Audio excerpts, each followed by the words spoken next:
সুপ্রিয় দর্শক, এই মুহূর্তে আমি আছি নরসিংদী জেলার মাধবদী থানার কাঠালিয়া ইউনিয়নের রহিমদী গ্রামে। আজ আমি আপনাদের দেখাবো কিভাবে জমি থেকে কর্মচারী দ্বারা আখ কেটে আগাছা পরিষ্কার করে আধুনিক পদ্ধতিতে মেশিনের দ্বারা আখের রস বের করে প্রায় 80 থেকে 90 লিটার রস একসাথে বড় পাত্রের মাধ্যমে 7 থেকে 8 ঘন্টা জাল দিয়ে দেশীয় খাঁটি গুড় তৈরি করা হয়ে থাকে। প্রাকৃতিক মিষ্টি হলো আখের গুড়। এটি আমাদের দেশে ঐতিহ্যবাহী খাবার, বিশেষ করে শীতকালে গ্রাম বাংলার খুব জনপ্রিয়। তবে আখের গুড় শুধু মিষ্টি নয়, এটি পুষ্টিকর ও উপকারী খাদ্য।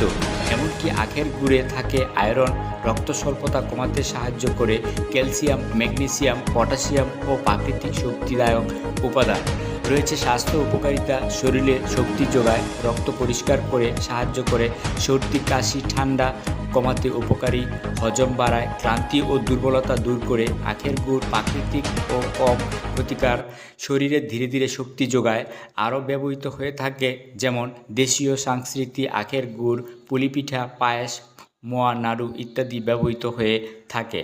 এমনকি শীতের উৎসবে, গ্রামীণ মেলায় ও অপরিহার্য এবং অতিথি আপ্যায়নে গুড় চিরা ঐতিহ্য অংশ বলে বলা যায়। আর সেই প্রত্যাশায় নতুন কিছু ভিডিও নিয়ে আবারও দেখা হবে। আল্লাহ হাফেজ।